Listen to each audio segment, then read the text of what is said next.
There he was, face down in a bucket of laundry detergent, just left there to die. In August of 2024, Edley and her husband had been into it for several days. They weren't speaking to each other, they just kind of avoided each other throughout the day. Now, this itself would lead to a chain of events that no one saw coming.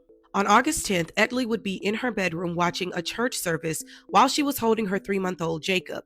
At some point, her husband, Elisard, would come into the room, taking baby Jacob out of her arms and then leaving the room. Now, sometime after Elisard left the room with Jacob, he would come back into the room to get a feeding bottle.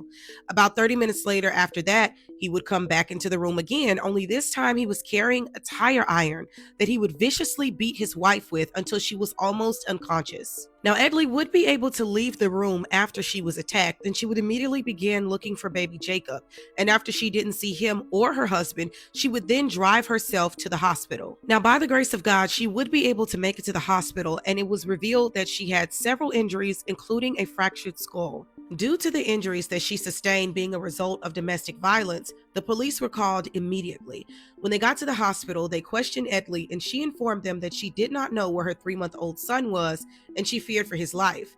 Now, this would lead the police to go back to her apartment in search of him, but after clearing the apartment, they did not find baby Jacob or her husband, Elisard. While all of this is going on, Elisard was actually in another city getting a haircut.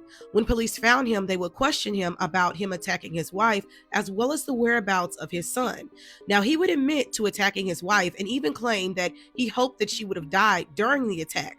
But when it came to the whereabouts of baby Jacob, he claimed that he did not know where he was. Elisard would be arrested immediately, and a silver alert would be issued for baby Jacob, believing that he was in extreme danger and would need immediate medical attention. However, the issue itself would be canceled less than a day later after baby Jacob was found still in the apartment. After doing a more thorough search the second time, 3-year-old baby Jacob would be found face down in a bucket of liquid laundry detergent with the lid placed on top and sealed. It is believed that Elisard placed Jacob into the bucket of detergent right before he went in there to attack his wife.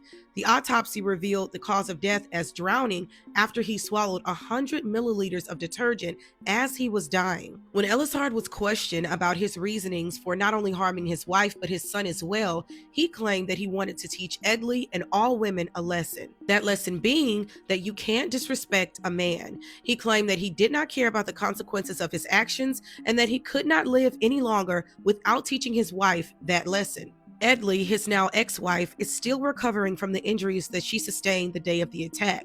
Elisard was sentenced to 92 years in prison, 30 years for the attempted murder charge against his wife, and 62 years for murdering his own 3-month-old son.